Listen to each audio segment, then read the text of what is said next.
नमस्कार, मैं नेहा मोदी। वक्त हो चला है प्राइम टाइम बुलेटिन का। सबसे पहले नजर डालते हैं आज के हेडलाइंस पर। उदयपुर के युवक की अहमदाबाद में हुई हत्या। बदमाशों ने रात को सोते वक्त किया हमला। आरोपियों की तलाश में जुटी पुलिस।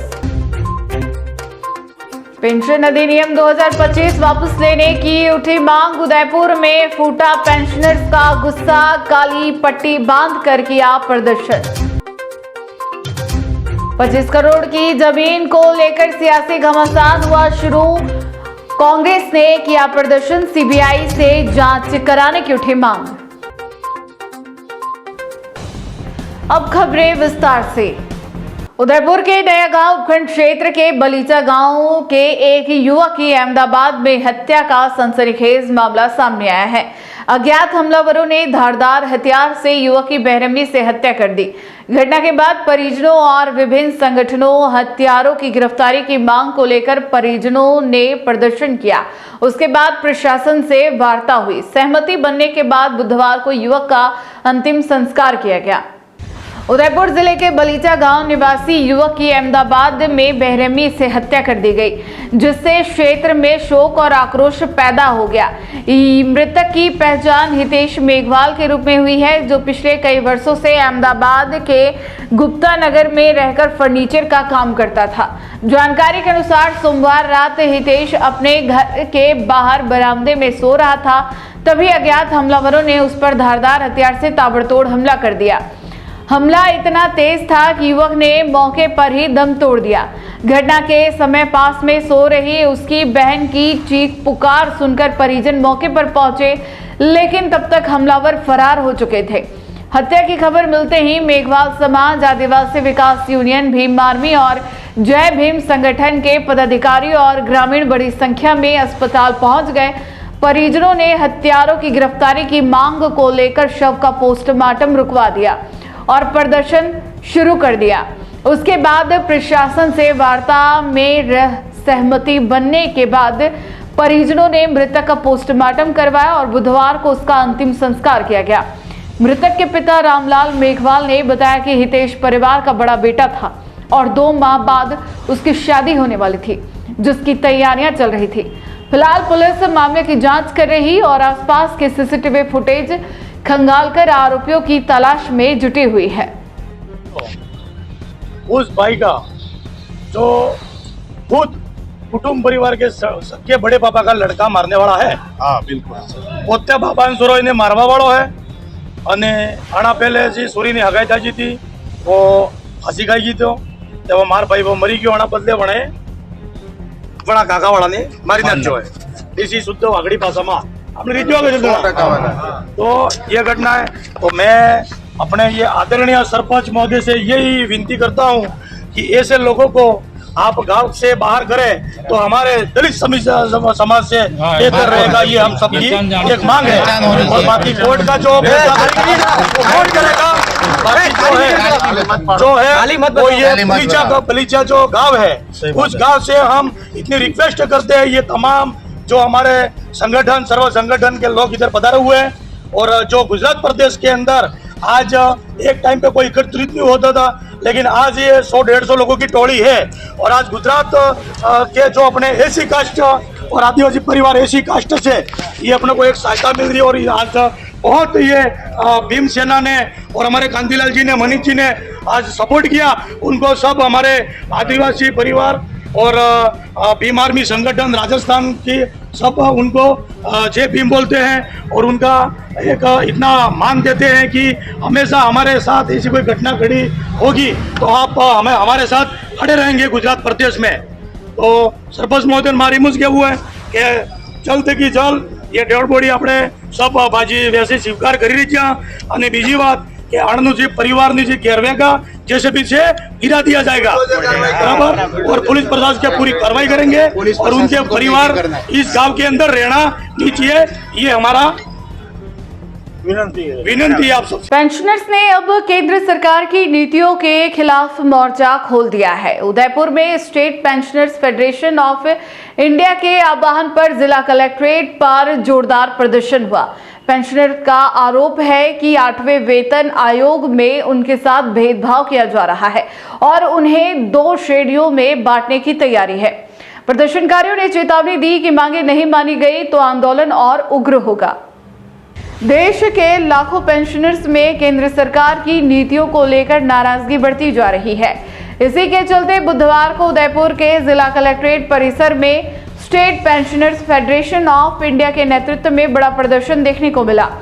बड़ी संख्या में सेवानिवृत्त कर्मचारी अपनी मांगों को लेकर सड़कों पर उतर आए और परिसर नारों से गूंज उठा। प्रदर्शनकारियों का मुख्य विरोध 1 जनवरी 2026 से लागू होने वाले 8वें वेतन आयोग के प्रावधानों को लेकर है।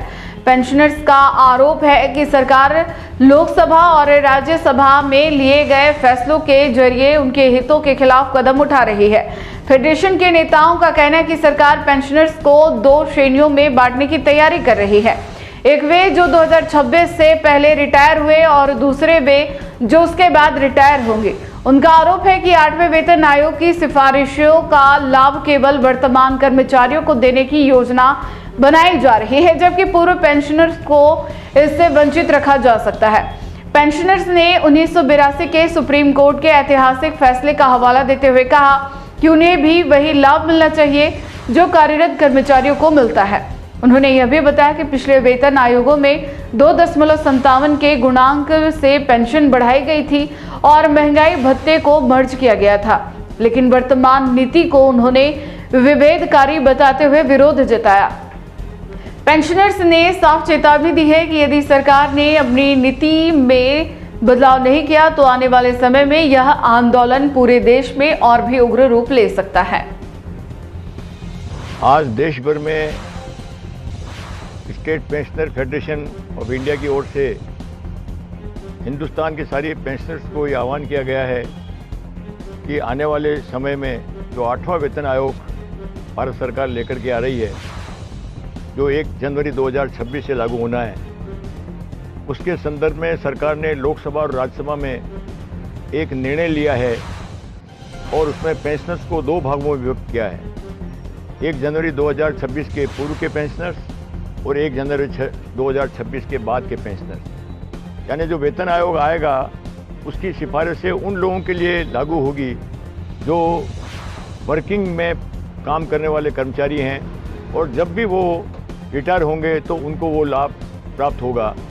लेकिन पहले अब तक ये होता रहा है कि जब कभी भी वेतन आयोग की रिपोर्ट आई है उसमें पेंशनर्स को भी वही परिलाभ दिए गए जो वर्किंग जो कर्मचारी और शिक्षक हैं उनको, जो जैसे पिछले वेतन आयोग के अंदर सबके वेतनमान को 2.57 से गुणा करके और उनके वेतनमान को बढ़ा दिया गया था, क्योंकि उसमें ये हमारा मर्ज हो जाता है।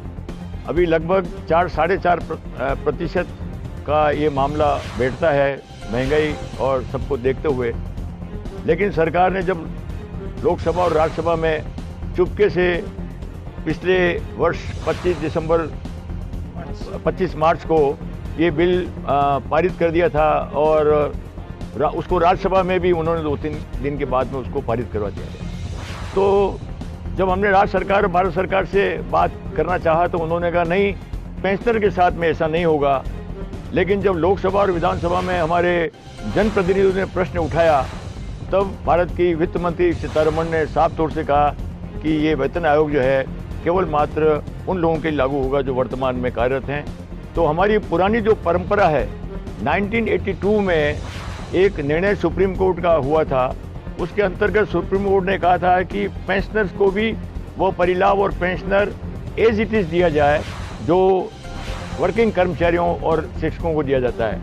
तो चूंकि सरकार एक विभेदकारी नीति के अंतर्गत काम कर रही है, इसलिए हमने सारे देश में इस आंदोलन को खड़ा किया है और निश्चित रूप से अगर सरकार ने ऐसा नहीं किया तो इस आंदोलन को हम और उग्र करेंगे और सारे देश में इस सरकार के खिलाफ उदयपुर के भुवाड़ा क्षेत्र में एक आदिवासी परिवार की करोड़ों की जमीन हड़पने के आरोपों ने प्रदेश की राजनीति को गरमा दिया है।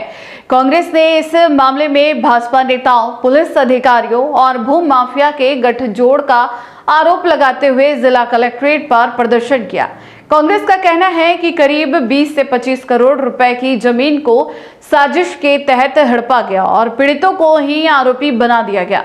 मामले की सीबीआई जांच की मांग की गई है। उदयपुर के भुवाना क्षेत्र में सामने आए जमीन विवाद के मामले ने पूरे प्रदेश की राजनीति में हलचल पैदा कर दी है। आरोप है कि एक आदिवासी परिवार को बंधक बनाकर उनकी करीब 25 करोड़ रुपए मूल्य की जमीन को षड्यंत्र पूर्वक हड़प लिया गया और हैरानी की बात यह रही कि पीड़ितों को ही आरोपी बना दिया गया। पार्टी द्वारा न्यायालय में इस्तगासा पेश कर दर्ज कराई गई एफआईआर में यह भी उल्लेख किया गया कि उदयपुर पुलिस के अधिकारियों, जिसमें आईजी गौरव श्रीवास्तव, डिप्टी राजेश यादव और सुखेर थानाधिकारी रविंद्र चरण सहित अन्य पुलिसकर्मियों पर दबाव डालकर रजिस्ट्री कराने के आरोप लगाए गए हैं। इसे कोर्ट के आदेशों की अवहेलना और रसूख के दुरुपयोग का मामला बताया जा रहा है। इसी मुद्दे को लेकर कांग्रेस पदाधिकारियों और कार्यकर्ताओं ने जिला कलेक्ट्रेट पर प्रदर्शन किया और राज्यपाल के नाम ज्ञापन सौंपा। शहर जिला कांग्रेस अध्यक्ष फतेह सिंह राठौर ने बताया कि यह वही ज्ञापन है जो 27 जनवरी को भी दिया गया था, लेकिन अब तक कोई कार्रवाई नहीं हुई। कांग्रेस का आरोप है कि यह जमीन घोटाला साल 2009 से चल रहा है और इसमें भाजपा से जुड़े नेताओं के नाम सामने आ रहे हैं। भुवाना क्षेत्र में करीब 11,000 वर्ग फीट जमीन को लेकर बड़ा खेल होने का दावा किया गया है, जिसमें हेमंत शर्मा सहित अन्य लोगों के नाम सामने आए हैं। कांग्रेस ने प्रशासन पर निष्पक्ष जांच नहीं करने का आरोप लगाते हुए इस पूरे मामले की जांच सीबीआई से कराने की मांग की है। साथ ही चेतावनी दी है कि यदि जल्द कार्रवाई नहीं हुई तो आंदोलन और तेज किया जाएगा। आज उदयपुर शहर जिला कांग्रेस कमेटी और देहा जिला कांग्रेस कमेटी के नेतृत्व में जिला कलेक्टर के मार्फत राज्यपाल के नाम ज्ञापन सौंपा गया है। उस ज्ञापन में वही ज्ञापन है जो हमने 2 महीने पहले 27 जनवरी को हमने कलेक्टर साहब को राज्यपाल के नाम ज्ञापन सौंपा है, लेकिन उसमें आज तक कोई कार्रवाई नहीं हुई है। ये करीब 20 से 25 करोड़ का ज़मीन का खेल है जो 2009 से ये मामला चला आ रहा है कि उदयपुर शहर में हम देखते हैं तो ज़्यादातर नहीं 99.9% भारतीय जनता पार्टी के नेता के द्वारा ही भूमि माफिया का खेल किया जा रहा है।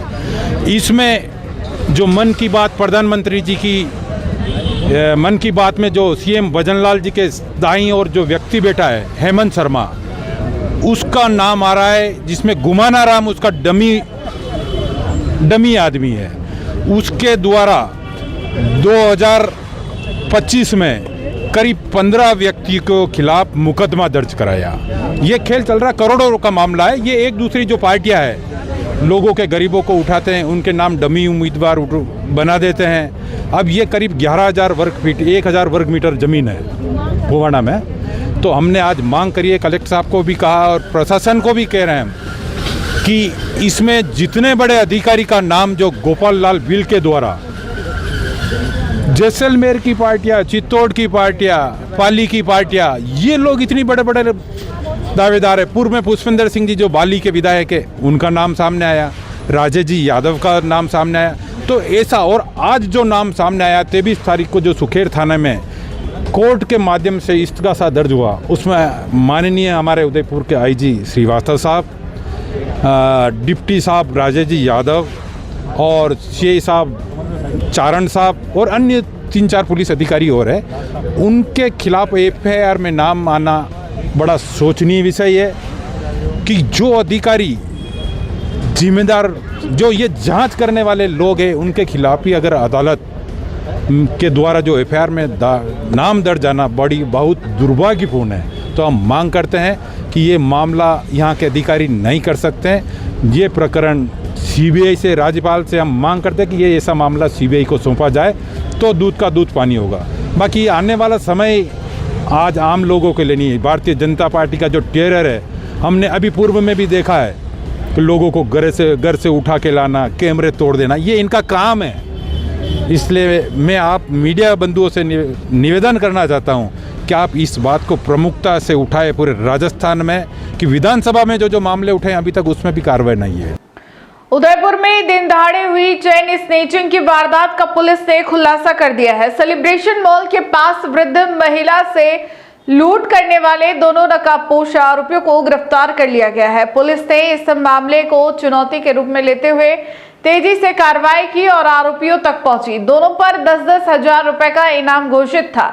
फिलहाल आरोपियों से पूछताछ जारी है और अन्य वारदातों के संबंध में भी जांच की जा रही है। सेलिब्रेशन मॉल के पास दिन दहाड़े हुई चेन स्नेचिंग की घटना का सुखेड़ थाना पुलिस ने पर्दाफाश कर दिया है। इस मामले में डॉक्टर अमृता दुहन के निर्देशन में पुलिस ने दोनों नकाबपोश आरोपियों को गिरफ्तार किया है। घटना 18 मार्च 2026 की है, जब 75 वर्षीय रूप कंवर जैन शांतिनाथ मंदिर मुआना के दर्शन कर लौट रही थी। इसी दौरान बाइक सवार दो बदमाशों ने उन्हें धक्का देकर नीचे गिराया और गले से सोने की चेन झपटकर फरार हो गए। घटना की गंभीरता को देखते हुए पुलिस ने थाना स्तर और जिला स्पेशल टीम का गठन किया। अतिरिक्त पुलिस अधीक्षक उमेश ओझा और पुलिस डीएसपी राजेश यादव के सुपरविजन में टीमों ने करीब 500 सीसीटीवी कैमरों के फुटेज खंगाली। तकनीकी और ह्यूमन इंटेलिजेंस के आधार पर पुलिस ने आरोपियों की लोकेशन ट्रेस की और पहाड़ी व दुर्गम इलाकों में दबिश देकर दोनों को गिरफ्तार कर लिया। गिरफ्तार आरोपियों की पहचान प्रभुलाल उर्फ प्रकाश मीणा और तरुण मीणा उर्फ सिकंदर के रूप में हुई है। दोनों आरोपियों पर 10-10 हजार रुपए का इनाम घोषित था। गिरफ्तारी के दौरान भागने की कोशिश में आरोपियों को चोटें भी आई है। पुलिस जांच में सामने आया कि दोनों आरोपी शातिर बदमाश है और उनके खिलाफ पहले ही लूट के कई मामले दर्ज हैं। फिलहाल पुलिस उनसे अन्य वारदातों के संबंध में पूछताछ कर रही है। तो उसके साथ दो अज्ञात अपराधियों ने चेन स्नैचिंग की घटना वारदात को अंजाम दिया था, जिसमें तुरंत पुलिस ने कार्रवाई करते हुए प्रकरण दर्ज किया था। जैसे ही मेरे संज्ञान में मामला आया था तो मेरी जो जिला विशेष टीम है उसको भी साथ में हमारे जो एसएचओ सुखेर हैं भरत जी के साथ लगा के इन्होंने बहुत अच्छा नेतृत्व किया टीम का। लगातार 7 दिन तक दिन रात मेहनत करके अनेकों सैकड़ों सीसीटीवी फुटेज चेक किए, सूचना प्राप्त की। कोई इस तरह से पूर्व में जो चालानशुदा अपराधी हैं उनके बारे में पूरा सर्च किया गया। चूँकि जो ये घटना हुई थी उस समय पर अज्ञात थे, उन्होंने अपना जो चेहरा है दोनों आरोपियों ने कवर कर रखा था, तो हमारे लिए एक बहुत बड़ा चैलेंज था। और इस चैलेंज को हमने इसलिए भी स्वीकारा क्योंकि इस तरह की जो घटनाएं हैं वो एक स्पष्ट हम मैसेज देना चाहते हैं कि आप अगर सोचते हैं कि इधर से इस तरह की घटनाएं आप कारित करके और फिर आप निकल जाएंगे उदयपुर से, तो ऐसा संभव नहीं है। दोनों जो खेरवाड़ा और दोनों आरोपी जो हैं प्रभुलाल और तरुण खेरवाड़ा थाने और ऋषभदेव थाने के निवासी हैं और बड़े दुर्गम क्षेत्र से भी इनको पहले आइडेंटिफाई करना और फिर इनकी गिरफ्तारी करना बहुत हमारे लिए एक जटिल टास्क था, जिससे हमारी टीम ने बहुत अच्छी तरह से इसको निभाया। और इनके ऊपर 10-10 हज़ार का इनाम था और उनमें से एक जो तरुण है वो सलुम्बुर में पहले से ही वांछित है। इसी तरह की घटनाएं करने के ये आदी हैं और हम ये ध्यान रखेंगे कि जो इस तरह के अपराधी हैं उन पर हमारी लगातार निगरानी रहे ताकि वो पुनः इस तरह के अपराध कारित नहीं कर सकें। और उदयपुर वासियों के लिए मेरा एक मैसेज है कि आप बिल्कुल सेफ़ हैं, सिक्योर हैं और पुलिस जो राजस्थान पुलिस आपकी सेवा में, आपकी सुरक्षा में के लिए कटिबद्ध है और हम उसमें कोई कमी नहीं आने देंगे। डूंगरपुर जिले के बिछीवाड़ा थाने के सामने पिछले 2 दिनों से चल रहा विधायक का धरना आखिरकार खत्म हो गया है। देर रात एएसपी और विधायक के बीच हुई लंबी वार्ता के बाद पुलिस प्रशासन ने कार्रवाई करते हुए 2 पुलिसकर्मियों को लाइन हाजिर कर दिया है, जबकि पूरे मामले में जांच के आदेश भी जारी कर दिए हैं। डूंगरपुर में कांग्रेस जिला अध्यक्ष और विधायक गणेश घोगरा के नेतृत्व में बिछीवाड़ा थाने के सामने चल रहा धरना मंगलवार रात करीब 1 बजे खत्म हो गया। पिछले 2 दिनों से विधायक अपने समर्थकों, पीड़ित परिवार और स्थानीय लोगों के साथ थाने के बाहर डटे हुए थे। धरना एक युवक और उसके पिता के साथ कथित मारपीट के विरोध में दिया जा रहा था। साथ ही बिछीवाड़ा पुलिस पर अवैध वसूली जैसे गंभीर आरोप भी लगाए जा रहे थे। प्रदर्शनकारी पुलिस कर्मियों के खिलाफ सख्त कार्रवाई की मांग पर अड़े हुए थे। मंगलवार को मामले ने तब मोड़ लिया जब डूंगरपुर डीएसपी तपेंद्र मीणा और बाद में एएसपी मुकेश कुमार साखला मौके पर पहुंचे। एएसपी और विधायक के बीच कई दौर की लंबी बातचीत चली, जिसमें विधायक की मांगों पर सहमति बन गई। वार्ता के बाद एसपी के आदेश पर बिछीवाड़ा थाने के एएसआई रामचंद्र और हेड कांस्टेबल सुनील कुमार जांगिड़ को लाइन हाजिर कर दिया गया। इन दोनों पुलिस कर्मियों पर ही मारपीट के आरोप लगे थे। इसके अलावा पूरे मामले में जांच के आदेश भी दिए गए हैं और दोषी पाए जाने पर सख्त कार्रवाई का आश्वासन दिया गया है। प्रशासन की ओर से कार्रवाई और जांच के आश्वासन के बाद विधायक गणेश घोगरा ने अपने समर्थकों के साथ धरना समाप्त कर दिया।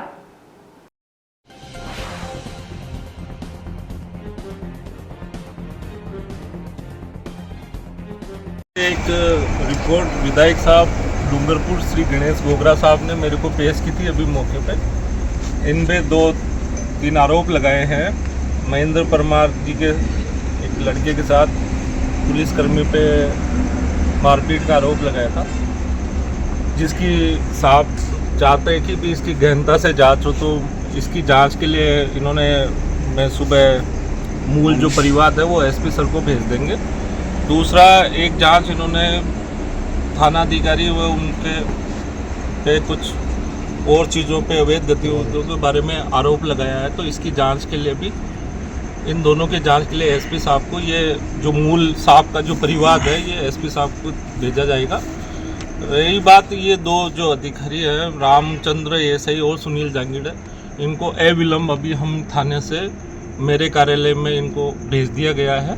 अभी हमने रवाना भी कर दिया, इनका कागज़ में यहाँ से रवानगी कर दी मेरे कार्यालय में इनको भी। जब तक जांच नहीं हो तब तक वो मेरे कार्यालय में पदस्थापित रहेंगे। जो भी अगर जांच में वो दोषी पाए जाते तो उनके विरुद्ध कठोरतम कार्रवाई की जाएगी। यह एमएलए साहब से भी मेरी अभी खूब देर तक एमएलए साहब, सीओ साहिबान रिजवान जी और भैयालाल जी से हम लगातार पिछले 1.5 घंटे से हम बातचीत कर रहे हैं। और बातचीत के दौरान यही चाह रहे हैं कि साहब इनका विधायक साहब का ये पक्ष था कि हमारी जो बात है, जो हमने लिखित में जो रिपोर्ट दी, उस पर जांच हो। जांच के बाद अगर वो दोषी पाए जाते तो कठोर कार्रवाई का इन्होंने आश्वासन चाहा। तो मैं आश्वासन देता हूँ कि अगर ऐसी कोई हमारे जो जांच के दौरान दोषी पाए जाते तो इसके विरुद्ध विधि संगत कार्रवाई की जाएगी। अजमेर के पहाड़गंज के जंगल में इंसानी खोपड़ी मिलने से इलाके में सनसनी फैल गई। हैरानी की बात यह है कि इस खोपड़ी का वीडियो बच्चों ने बनाकर सोशल मीडिया पर वायरल किया, जिसके बाद पूरा मामला सामने आया। पुलिस अब इस रहस्यमयी खोपड़ी की जांच में जुट गई है। मामला अजमेर के रामगंज थाना क्षेत्र के पहाड़गंज इलाके का है, जहां जंगल में एक मानव खोपड़ी मिलने से हड़कंप मच गया। मंगलवार रात कुछ बच्चे पहाड़ी पर गए थे, तभी उनकी नजर इस खोपड़ी पर पड़ी। बच्चों ने इसका वीडियो बनाकर सोशल मीडिया पर शेयर कर दिया, जो तेजी से वायरल हो गया। वीडियो वायरल होने के बाद पुलिस हरकत में आई और देर रात मौके पर पहुंचकर जांच शुरू की। पुलिस ने खोपड़ी को कब्जे में लेकर जेएलएन अस्पताल की मर्चरी में रखवा दिया है। रामगंज थाने के एएसआई भगवान सिंह के अनुसार प्रारंभिक जांच में सामने आया कि इस खोपड़ी को इलाके के लोग करीब 6 महीने पहले भी देख चुके थे। वहीं स्थानीय लोगों का कहना है कि खोपड़ी का इस्तेमाल तांत्रिक क्रियाओं में किया जा रहा हो सकता है। हालांकि पुलिस सभी पहलुओं को ध्यान में रखते हुए जांच कर रही है। पुलिस अब आसपास के गुमशुदगी के मामलों को खंगाल रही है, ताकि इस खोपड़ी की पहचान हो सके और इसके पीछे की सच्चाई सामने आ सके।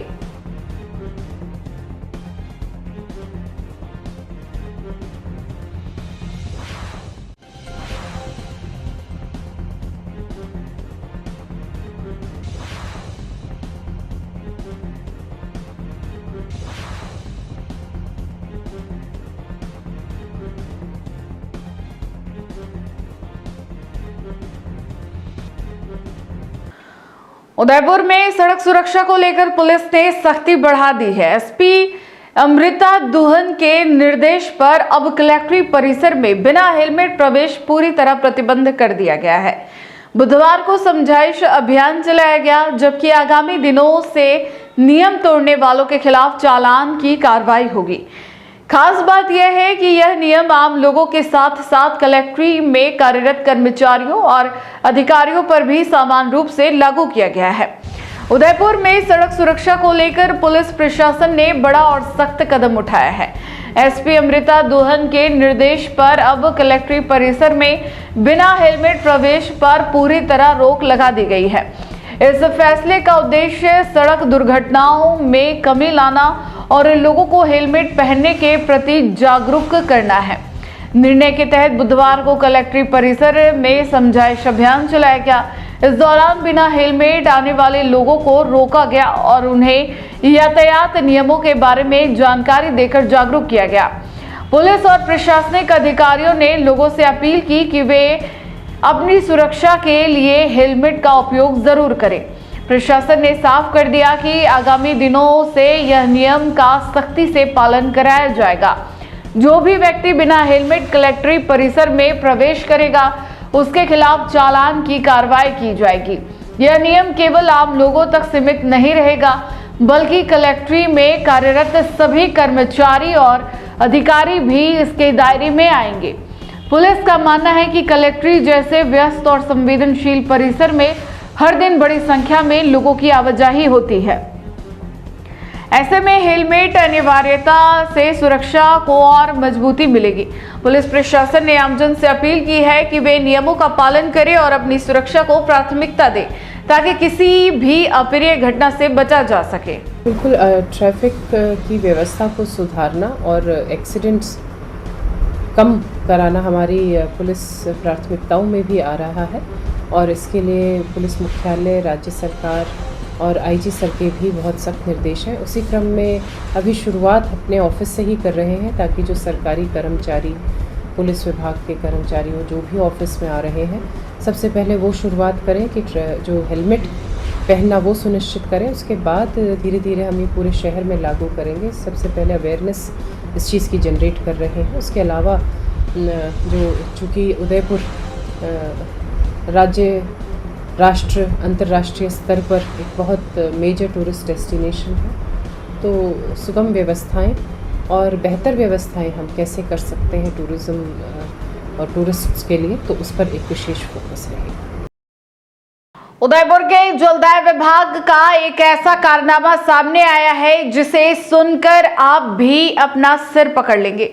कहते हैं सरकारी सिस्टम में बिना काम किए फाइलें नहीं हिलती, लेकिन उदयपुर में तो बिना पाइपलाइन और बिना मीटर के ही पानी का बिल घर पहुंच गया। हैरानी की बात यह है कि यह किसी आम आदमी के साथ नहीं बल्कि एक जनप्रतिनिधि के साथ हुआ है। जब एक जनप्रतिनिधि ही विभाग की इस अंधेर गर्दी का शिकार है तो आम जनता की सुध कौन लेगा। देखिए कैसे बिना पानी के एक बूंद पिए विभाग ने हजारों का चूना लगा दिया। उदयपुर के गोवर्धन विलास इलाके में सरकारी तंत्र की एक ऐसी लापरवाही देखने को मिली जिसने पानी के बिलों को पूरी परिभाषा ही बदल दी है। पूर्व जिला परिषद सदस्य कामिनी गुर्जर ने अपने आवास पर नल कनेक्शन के लिए आवेदन तो किया था, लेकिन हकीकत यह है कि ना तो आज तक वहां पाइपलाइन बिछी और ना ही कोई मीटर लगा। थक हार कर उन्होंने निजी बोरिंग के जरिए अपने घर की पानी की जरूरतें पूरी की, लेकिन जलदाय विभाग के अधिकारियों की नींद तब टूटी जब उन्होंने कामिनी गुर्जर को सीधे 6,684 रुपए का भारी भरकम बिल थमा दिया। यह बिल न केवल चौंकाने वाला है बल्कि विभाग की कार्यप्रणाली पर एक बड़ा व्यंग भी है। बिना किसी इंफ्रास्ट्रक्चर और बिना पानी की सप्लाई के बिल आखिर किस आधार पर जनरेट हुआ। कामिनी गुर्जर ने इस मामले पर कड़ा रोष जताते हुए भाजपा सरकार और प्रशासन को आड़े हाथों लिया है। उनका कहना है कि अगर एक पढ़े लिखे जनप्रतिनिधि के साथ विभाग इस तरह की लूट मचा सकता है तो उन गरीब और मासूम लोगों का क्या हाल होता होगा जिन्हें सिस्टम की बारीकियों की समझ नहीं है। महंगाई की मार झेल रही जनता के लिए यह किसी मानसिक प्रताड़ना से कम नहीं है। हालांकि इस मामले की शिकायत जलदाय विभाग एसी से की गई है और उन्होंने उचित कार्रवाई का आश्वासन भी दिया है, लेकिन सवाल फिर वही खड़ा होता है कि क्या डिजिटल इंडिया के दौर में विभाग के पास इतना भी डेटा नहीं कि किस घर में नल कनेक्शन है और किस में नहीं? क्या जनता का पैसा इसी तरह कागजी बिलों में बर्बाद होता रहेगा? जी मैम, नाम बता दो, क्या क्या मामला है? क्या मैं कामिनी गुर्जर, निवर्तमान जिला परिषद सदस्य। मेरा गोवर्धन क्लास में मकान है, वहाँ पर है ना नल कनेक्शन के लिए मैंने अप्लाई जरूर किया था, लेकिन ये ना अभी तक वहाँ नल कनेक्शन हुआ नहीं है। उसके बाद मैंने बोरिंग करा ली थी वहाँ पर, तो बोरिंग के पानी से ही वहाँ पर रेंट पे लोग रहते हैं, वो काम में लेते हैं पानी। आज तक उन्होंने ना तो पाइपलाइन खींची है, ना मीटर लगाया वहाँ पर। और ये परसों के दिन ये बिल आया 6,684 रुपये का। तो मैं जाके कल एसपी साहब से भी मिली हूँ, उन्होंने कहा आश्वासन भी दिया कार्रवाई करूंगी, लेकिन इस तरीके का अगर जनप्रतिनिधि के साथ होता है तो आम जनता के साथ क्या हो रहा होगा? आपका बिना विलास से ये बिल जो है कहाँ का है? गोवर्धन क्लास मकान के ही आया है ना। आपको क्या लगता है, जो आप तो एक पढ़ी लिखी महिला है और जनप्रतिनिधि भी है, आम व्यक्ति के जिनके घर पे कनेक्शन नहीं है उनको किस तरह? तो इस तरीके से तो आम व्यक्ति के साथ बहुत सारा अत्याचार हो रहा होगा, और महंगाई की मार के कारण वैसे ही लोग परेशान है। आज लोगों का जीवन घर चलाना बहुत मुश्किल हो रहा है, और इस तरीके से बिल आ जाए बिना उपयोग किए नल पानी को, तो फिर तो सरासर गलत है, अत्याचार है। जहाँ जिन लोग, आपके तो नल कनेक्शन है फिर भी इतना बिल आया, जिन लोगों के घर पे, आपको नहीं लगता जिन लोगों के घर पे नल का कनेक्शन होगा उनके साथ में कितना हो रहा होगा? सही बात है ना, हो ही रहा है अत्याचार सामने आप लोगों के। और जब मेरे साथ हो रहा है तो आम व्यक्ति कितना परेशान है, मैं सोच सकती हूँ इस चीज को। हर तरह से आज भाजपा सरकार विफल है। इस तरीके से इन्होंने लूट मचा रखी है, प्रशासन हावी हो रखा है, हर व्यक्ति, आम महिलाएं सब परेशान है। महंगाई की मार में अगर इस तरीके के काम होते हैं तो सरासर गलत है। जी, आपका क्या मानना, किस तरह के ये हो रहा है? गोपाल नागर, वर्तमान पार्षद। देखिए, कामिनी जी के जब कनेक्शन नहीं है और इनको 6,000 रुपए का वाटर बोर्ड द्वारा बिल पकड़ा दिया गया, सरकार के नुमाइंदे, सरकारी कर्मचारी कितने लापरवाह है इसका प्रत्यक्ष उदाहरण यहाँ आप देख रहे हैं। इसी तरह मेरा ये मानना है कि अगर जिनका कनेक्शन नहीं है उसको अगर 6,000 रुपए का बिल पकड़ा दिया, जिनके कनेक्शन है उनसे कितनी वसूली की जा रही होगी ये शायद आप सोच सकते हैं। यह सरकार अंधेर नगरी चौपट राजा चकाचौंध भाजी चकाचौंध खाजा वाली फिलोसफी पे चल रही है। आज हमने ज्ञापन दिया, यहाँ शिकायत की एसी महोदय से, परंतु उन्होंने केवल आश्वासन दे दिया कि मैं लिखवाता हूँ। तो ये किस तरह के अंदर गर्दी चल रही है, इसका उदाहरण कामिनी जी को जो बिल दिया है उससे लगाया जा सकता है। आम लोगों की क्या दशा हो रही होगी? हम तो जनप्रतिनिधि, हमको इस तरह का अगर प्रताड़ित किया जा रहा है तो आम जनता के साथ ये लोग क्या कर रहे होंगे, इसका अंदाजा आप लगा सकते हैं। मैं बहुत आभारी हूँ आपके मीडिया का कि आपके माध्यम से यह बात आम जन तक पहुँच रही है। तो आम जन देश में अमर शहीदों के कथित अपमान को लेकर अब विरोध तेज होता जा रहा है। उदयपुर में विभिन्न सामाजिक और राजनीतिक संगठनों ने जिला कलेक्ट्रेट पर प्रदर्शन कर प्रशासन को संयुक्त ज्ञापन सौंपा। प्रदर्शनकारियों ने उत्तर प्रदेश के शाहजहांपुर में रामप्रसाद बिस्मिल और रोशन सिंह की मूर्तियां हटाने और खंडित करने की घटना को शर्मनाक बताया। संगठनों ने चेतावनी दी कि यदि दोषियों पर कार्रवाई नहीं हुई तो आंदोलन और उग्र होगा। उदयपुर में आज जिला कलेक्ट्रेट के बाहर उस वक्त माहौल गर्मा गया जब बड़ी संख्या में सामाजिक और राजनीतिक संगठनों के लोग एकजुट होकर सड़कों पर उतर आए। यह प्रदर्शन उत्तर प्रदेश के शाहजहांपुर में अमर क्रांतिकारियों रामप्रसाद बिस्मिल और सरदार रोशन सिंह की मूर्तियों को हटाए जाने और कथित रूप से खंडित किए जाने के विरोध में किया गया। प्रदर्शनकारियों का कहना था कि जिन शहीदों ने देश की आजादी के लिए हंसते हंसते फांसी के फंदे को चूम लिया, आज उन्हीं के सम्मान के साथ खिलवाड़ किया जा रहा है। उन्होंने आरोप लगाया कि आधी रात के अंधेरे में मूर्तियों को हटाने और तोड़ने जैसी घटनाएं न केवल अपमानजनक है बल्कि पूरे देश के लिए शर्मनाक भी है।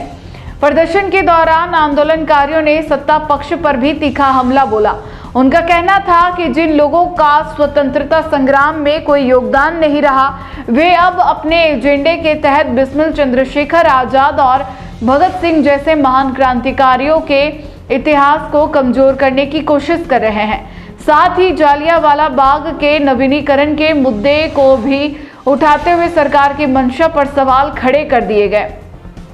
आंदोलनकारियों ने नेशनल मीडिया की भूमिका पर भी सवाल उठाते हुए कहा कि शहीदों के अपमान जैसे गंभीर मुद्दे पर मीडिया का मौन रहना लोकतंत्र के लिए चिंता का विषय है।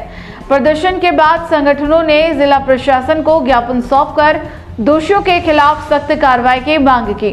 साथ ही चेतावनी दी कि यदि शहीदों का सम्मान बहाल नहीं किया गया तो आंदोलन को और तेज किया जाएगा।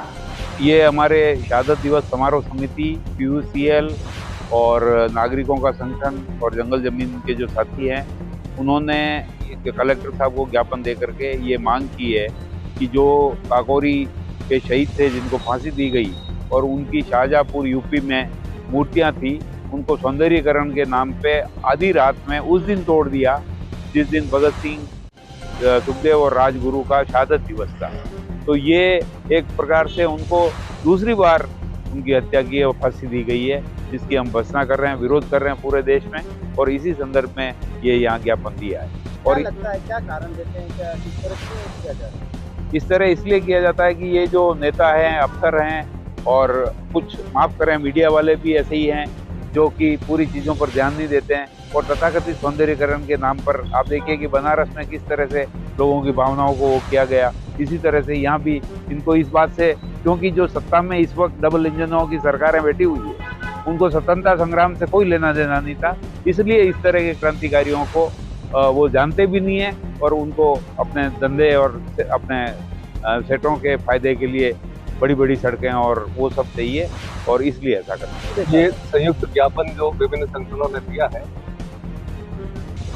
ऐसे मुद्दे पर इस देश में आज़ादी जो आज हम लोग थोड़ा बहुत अब रह गई है, काफ़ी को तो वापस छीन ली गई है, उसके लिए जिन लोगों ने शहादत दी, राम पसवात बिस्मिल, सरदार रोशन सिंह, इन लोगों की मूर्तियाँ शाहजहाँपुर में बाकायदा इतने सालों से हमारे गौरव का प्रतीक थी, उसको सरकार ने आधी रात को इस बदतमीजी से और बेहूदगी से तोड़ा गया है। उनकी मुंडियाँ ठोकरों में आ रही है। इससे ज़्यादा इस देश के लिए शर्मनाक कोई बात नहीं हो सकती है। लेकिन ये सरकारें हैं जिनके अपनी तरफ से तो किसी ने कोई अपना नाखून तक नहीं तोड़ाया, उनके पास कोई शहीद नहीं है। अब ये सावरकर को कैसे स्थापित करे? यदि बिस्मिल, चंद्रशेखर आज़ाद, भगत सिंह और ये लोग रहे इतिहास में, तो इनके सावरकर कभी स्थापित नहीं होंगे। ऐसे निर्दयी लोगों ने धीरे धीरे शहादत के एक एक अंग को खंडित कर रहे हैं। जलियांवाला बाग को भी इन्होंने उजाड़ा है, जहां इतने लोग शहीद हुए हैं। तो ये हम इसकी बहुत निंदा करते हैं। और खासकर नेशनल मीडिया में देखिए आप, कितनी शर्मनाक बात है। शहीदों के साथ जो सलूक हुआ, उनकी मूर्तियों के साथ सलूक हुआ, एक समाचार तक नहीं आता है। ये देश चला कहाँ गया है? मतलब कहाँ इनको दो चीज समझ में नहीं आती कि मीडिया के लोग तो जागरूक कहलाते थे, लोगों को जागरूक करने वाले एक हिरावल दस्ता माना जाता था, जो छोटी मोटी चीजें आती है, सरकारों की कमी आती है, उनको उजागर करने वाला था। आज इतना भगत बन गया कि उनके ऊपर कोई एक उंगली उठाने लायक कोई बात और समाचार तक नहीं आता है। इसलिए हमें तो बड़ा दुख है और हम तो शहीदों के लिए हमेशा नमन करते रहेंगे, उनके मार्ग पर चलते रहेंगे। टी न्यूज राजस्थान के बुलेटिन में फिलहाल अब तक के लिए इतना ही। आइए चलते चलते फिर से नजर डालते हैं आज के टॉप हेडलाइंस पर। उदयपुर के युवक की अहमदाबाद में हुई हत्या, बदमाशों ने रात को सोते वक्त किया हमला, आरोपियों की तलाश में जुटी पुलिस। पेंशन अधिनियम 2025 वापस लेने की उठी मांग, उदयपुर में फूटा पेंशनर्स का गुस्सा, काली पट्टी बांधकर किया प्रदर्शन। 25 करोड़ की जमीन को लेकर सियासी घमासान हुआ शुरू, कांग्रेस ने किया प्रदर्शन, सीबीआई से जांच कराने की उठी मांग। आज के बुलेटिन में इतना ही। अब दीजिए इजाजत नेहा मोदी को, और ऐसी ही खबरें देखने के लिए बने रहिए टी न्यूज राजस्थान के साथ। नमस्कार।